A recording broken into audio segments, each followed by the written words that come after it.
In 1942, German infantry learned that noise could be a weapon before bullets even arrived.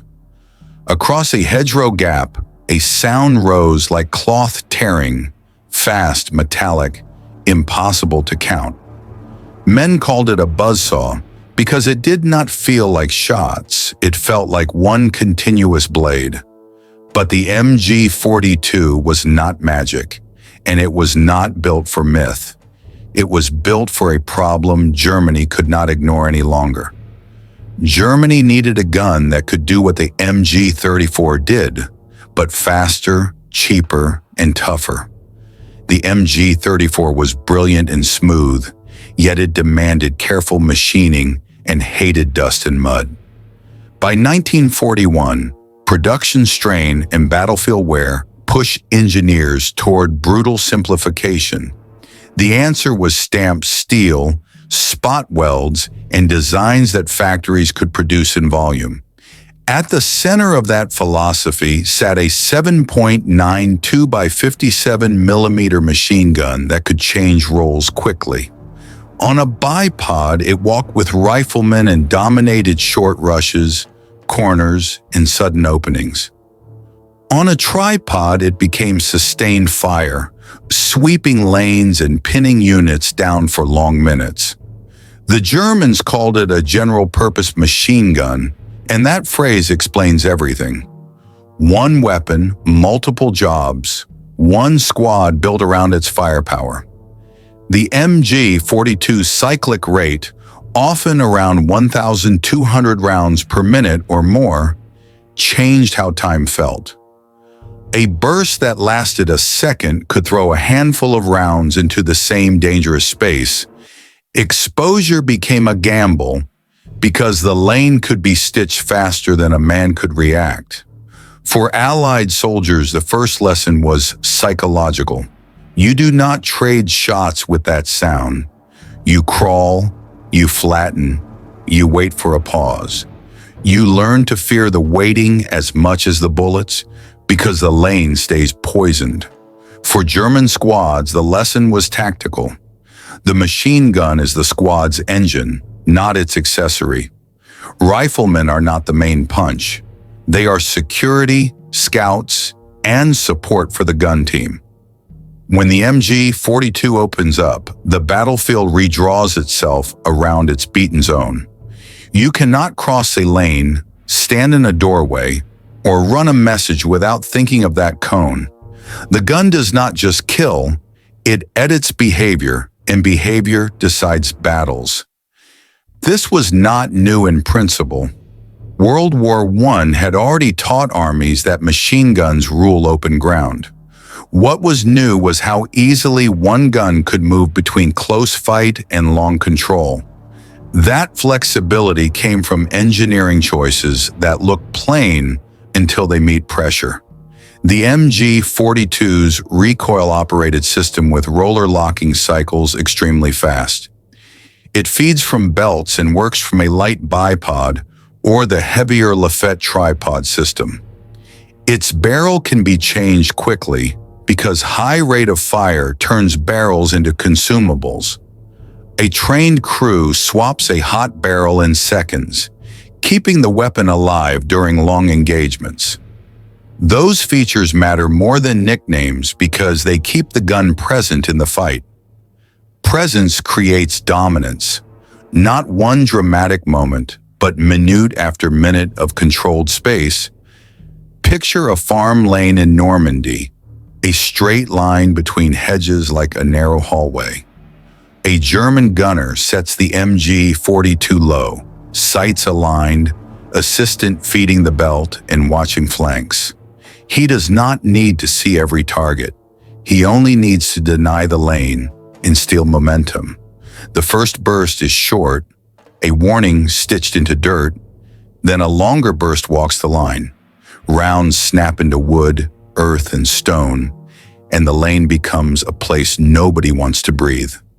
Now the Allied platoon's tempo changes, not because many died, but because freedom disappeared. A runner cannot sprint orders. A medic cannot cross. A leader cannot stand and point calmly without paying for it.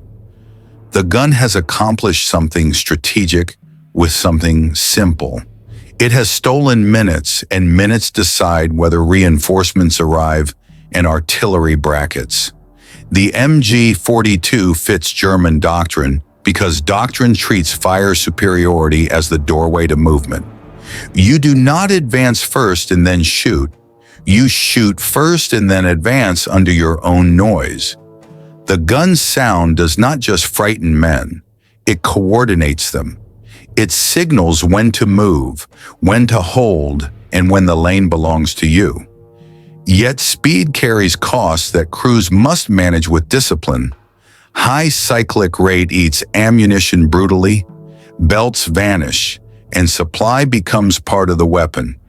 It creates heat, and heat invites stoppages and barrel wear if crews get careless. So the MG42 demands teamwork. Gunner, assistant, and ammunition carriers moving like one machine. German accounts often describe the MG team like a sacred responsibility. Lose the gun, and you lose the squad's center of gravity. Keep it running, and you can hold a line longer than your numbers suggest. That is the real MG42 story. Not a super weapon, but a system concentrating firepower. Behind the scenes, it was also an industrial decision. Stamping and welding could be taught faster than fine machining, expanding who could produce parts. Factories could turn out receivers and components with fewer skilled hours per gun. That meant replacements arrived. Frontline units could keep the weapon in the roster, not just in theory. The Lafette tripod added control with traverse mechanisms and measured fire along roads and ridges. And when demanded, the same gun could be mounted for anti-aircraft watch on improvised stands. Every role amplified the same message. This squad owns this space, and you pay to enter it. For the men carrying belts, that message was heavy in every sense. Ammunition boxes and spare barrels turned the MG team into a moving supply problem. Yet the payoff was immediate. When the gun spoke, everything else could maneuver and live. That bargain is why the MG42 became legendary. To understand why the MG42 changed infantry firepower, you have to watch it as a system. The gun is only the loud part. The crew routine is what makes it survive real combat. The MG42 cycles so fast because its mechanism is built for speed. Recoil energy drives the action, and roller locking helps the bolt unlock and relock quickly. That speed is why the sound feels like one long tear instead of separate, countable shots. But speed creates heat, and heat is the enemy you cannot shoot. A barrel glows, metal expands, lubricant burns thin, and every mistake grows sharper. German crews learned a ritual: short bursts, controlled lanes, and disciplined barrel changes. The quick change barrel is the MG42's quiet genius. It accepts that physics will win, and it builds an escape route into the design. A trained assistant can open the side, pull the hot barrel with protection, and replace it fast. The gun stays present, and presence is what holds a lane. The belt feed is another key. Belts are not only ammunition, they are a rhythm tool for a two-man team. The gunner keeps the sight picture and triggers the bursts. The assistant manages the belt, keeps it from snagging, and watches for the next threat. When the team is good, the MG42 feels like an extension of the squad's breathing. Burst, pause, shift a few degrees, burst again, and the lane stays locked. That is beaten zone thinking. You are not hunting one man, you are denying a space. From the bipod, the MG42 is mobility. It can be carried forward, dropped into a firing pocket, and used to win the next 10 meters. In close combat, it does not need to fire long. It needs to dominate the moment. From the tripod, the MG42 becomes something else. The Lafette mount gives stability, traverse control, and a measured approach to sustained fire.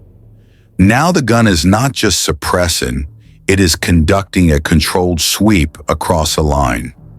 In defensive fighting, that matters. A platoon can anchor a whole frontage by placing MG42s to overlap lanes. One gun covers the open field, another covers the road bend, another covers the gap in a wall. The enemy is not just facing bullets, he is facing geometry. This is why Allied troops often describe the MG42 as if it were everywhere. It was not everywhere. It was placed where it mattered, and it stayed alive through routine. A gun that can keep firing after the first exchange becomes a commander's favorite instrument. Yet nothing is free. High cyclic rate burns ammunition at a rate that shocks new crews. Belts vanish, and the assistant gunner becomes a logistics manager under fire. Boxes must move forward, links must be handled, and the team must avoid starving the gun. So German squads learned to fight around the gun, not ahead of it. Riflemen protected the flanks, carried ammunition, and watched for the enemy's counter-move. Because the counter-move always came. Allies did not stay pinned forever. They used mortars, artillery, smoke, and flanking teams to force the MG42 to shift. If you cannot cross the lane, you attack the lane's owner. You probe for the gun's silhouette, you hit its cover, and you make it move.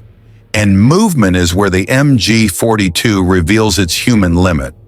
A gun can be carried, but the team is still flesh. They must pick up belts, spare barrel gear, and the weapon itself under threat.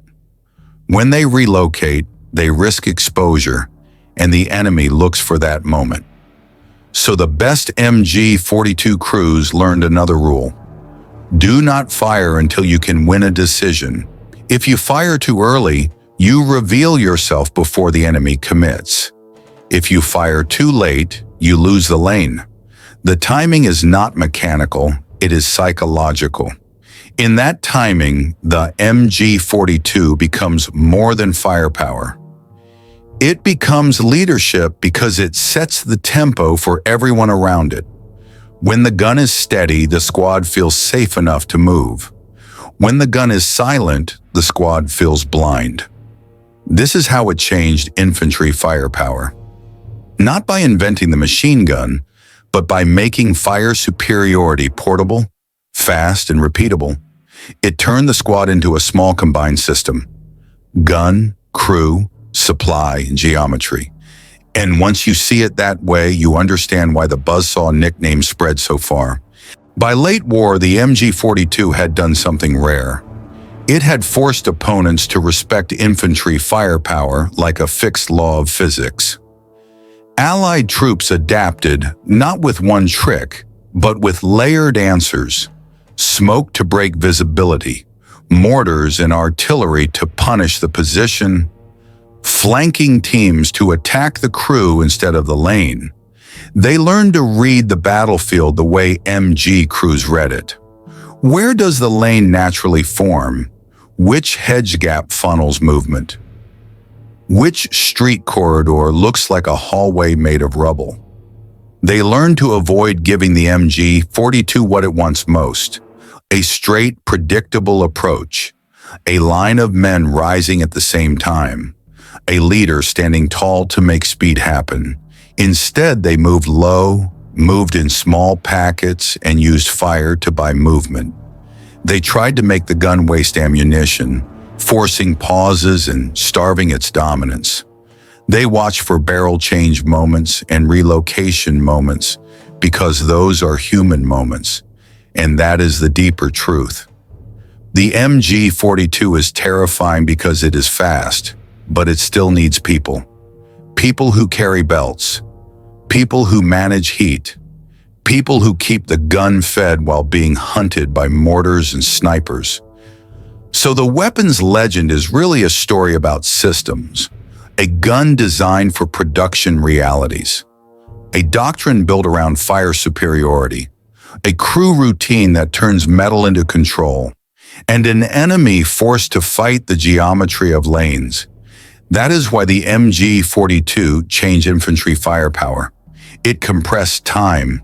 It made suppression feel immediate. It made exposed movement feel expensive in a way rifle fire rarely achieved. It also shaped post-war thinking. After 1945, armies did not forget what they heard. The MG42's concept lived on because the concept solved a permanent problem. How do you give small units a repeatable way to own space?